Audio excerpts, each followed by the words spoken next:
Would you expect alanine, an amino acid, to be more soluble in water or in hexane? Explain. Water is capable of hydrogen bonding. Hexane is not. Hexane doesn't have OH groups or NH groups, but alanine does. So alanine would be more soluble in water. Explain why carbonated beverages must be stored in sealed containers. All right, the way a carbonated beverage works is you put it under pressure. The more pressure you put on the gas, like for example, carbon dioxide is not very soluble in water. It's nonpolar. So to get that carbon dioxide trapped in the water, essentially, right, trapped in the hydrogen bonding web, I'd have to put pressure on it, right, to get more bouncing on the surface and get more of it trapped. So at high pressure, gases are more soluble. B, once the carbonated beverage is opened, why does it once the carbonated beverage has been opened, why does it maintain more carbonation when refrigerated than at room temperature? Oh, all right. So when you heat up water, right, you break up that hydrogen bonding web, so more of the CO2 molecules will escape. So when you heat soda, you make the molecules move faster, and those CO2s are going to be less soluble. So you want to flatten soda, take the pressure off it, and heat it up, and you get flat soda. Right, the carbon dioxide is less soluble.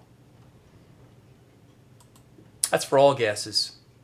All gases are less soluble at high temperatures.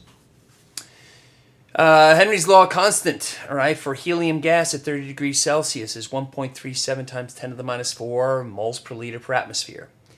All right, so this is the constant that's going to equate how soluble it's going to be at a temperature. If the two gases are each present at a pressure of 1.5 atmospheres, calculate the solubility of each gas. So you have a constant, right, for the individual gas, right? It's a measure of how soluble it's going to be in the water. So you multiply that constant by the total pressure, and you get how soluble the gas is in water.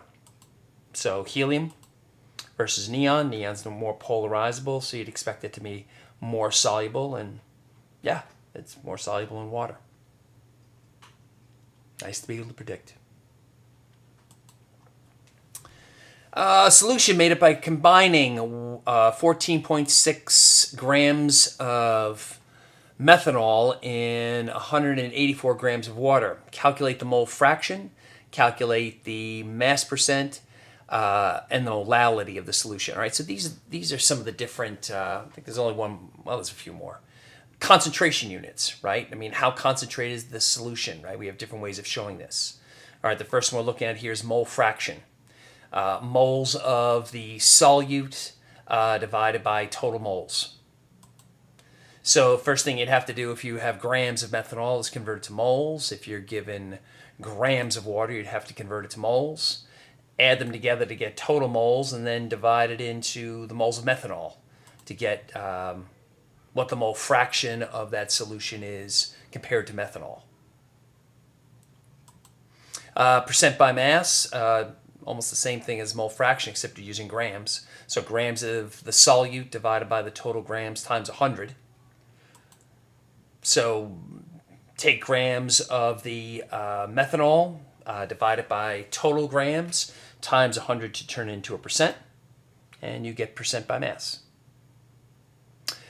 Molality, little m, is moles of solute per kilogram of solvent. So again, we'd have to get moles of the methanol, and then we divide it by kilograms of the solvent. So they gave me 184 grams of water. I'd have to convert to kilograms and get the ratio of how many moles of solute you have per kilogram of solvent. So again, different ways of expressing concentration. Calculate the molarity of the following aqueous solutions. We have 0.54 grams of magnesium nitrate dissolved in 250 milliliters of solution. All right, so molarity is a concentration unit we're used to, right? Moles of solute per liter of solution. So I want to get convert out of grams of magnesium nitrate to moles. and get liters in the denominator. So I get the ratio moles per liter. Same with C. They gave me 22.4 grams of lithium chlorate trihydrate. So take the molar mass of the hydrate and convert to moles, divide by liters. 25 milliliters of a 0.35 molar solution of nitric acid is diluted to 0.25 liters. Okay, so it's a dilution problem, right? M1V1 is equal to M2V2. So I've got an initial concentration with an initial volume. All right, the trick here is making sure that the volumes are the same. So divide 25 milliliters by 1,000, get it in liters, and solve for the new concentration after you've added water. Calculate the molality of each of the following solutions. You have 8.66 grams of benzene dissolved in 23.6 grams of carbon tetrachloride. All right, so molality is moles of solute per kilogram of solvent. So I want to convert grams of benzene into moles, and I want to convert grams of carbon tetrachloride into kilograms. So I just did it. I divided by 1,000 to get 23.6 grams into kilograms. Divide moles of solute by kilograms of solvent. 4.8 grams of sodium chloride dissolved in 0.35 liters of water.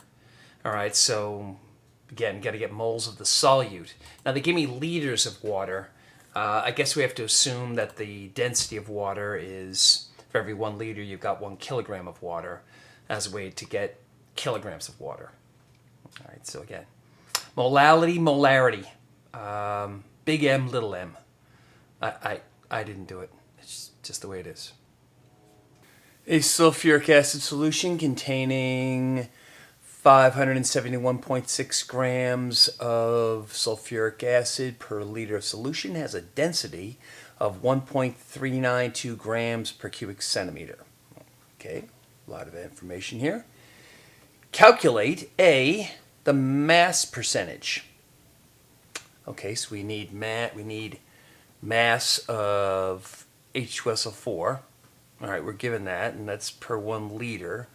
For every 1 liter, we've got 1,000 cubic centimeters, right? That's a conversion factor to get to cubic centimeters. Now we can use the density to compare to the total mass of the solution, right? So it's grams per cubic centimeter.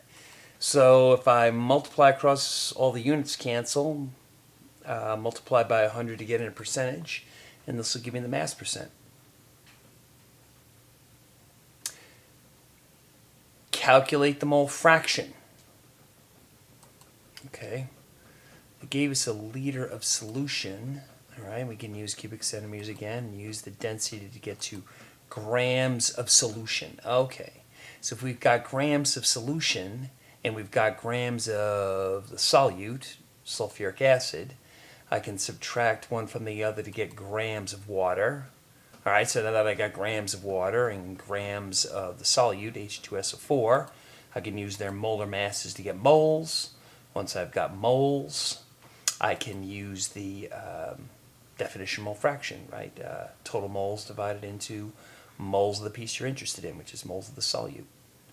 Get the mole fraction of the H2SO4. Get the molality.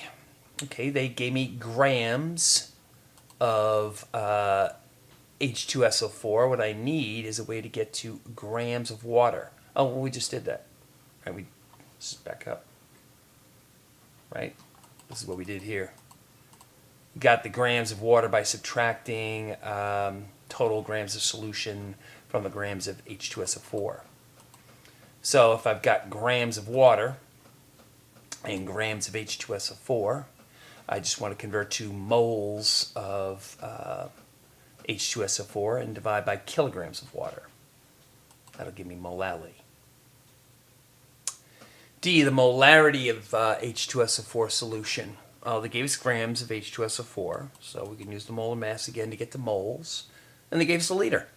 Oh, this one's easy. Get to the molarity of the solution.